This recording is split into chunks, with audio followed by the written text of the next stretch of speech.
Halo. Mangusha hapa mzoa kulipuka pamba mzoa bling bling, nasemaje wewe si dalali?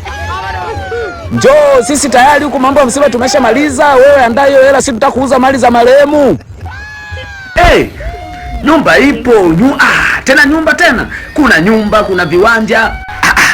Uona wasiwasi gani? Najua uzuri wa nyumba, choo kipo, tena choo cha kisasa kabisa yani. Hakuna haja ya kuja kuiona, wewe njoo na hela dalali. Yaani zingatia, nyumba ina hadhi, yaani inamaanisha yani nyumba ni ya kifahari. Fahari. Sasa kama nyumba ni ya kifahari, ukija na hela ndogo ndogo dalali wangu tutaelewana kabisa yani dalali. Kweli kabisa nakwambia, yani nyumba ya kifahari, ina kila kitu yani nyumba. Hii nyumba ni ya kisasa kabisa, yani hata marehemu sijui alijenga kutumia pesa gani, sijui litapeli serikali, ni hata sielewi yani. Unasema atakuja kununua Mchina? Wachina nakwanga na hela Wachina.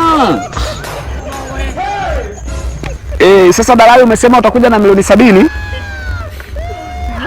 Kama milioni 70 basi itakuwa vizuri zaidi, kwa sababu milioni 70 ni nyingi, na hii nyumba kikweli kabisa hiyo ndio bei yake kabisa, inaazi. Nani mkangu? Baba mkwe anaumwa?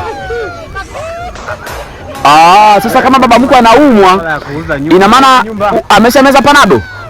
Hebu nipe simu. Ameshakata. Amekata nani? Ameshakata. Huyu nani kwanza alikuwa anaongea? Huyu mbona sio jina la mke wako? Mbona namba inaonekana dalali huyu? Dalali unaongea naye nini? Huyu hapa sio dalali. Huyu hapa. Umeongelea masuala ya kuuza nyumba. Wewe una nyumba? Mchepuko wangu mjomba. Wewe una nyumba?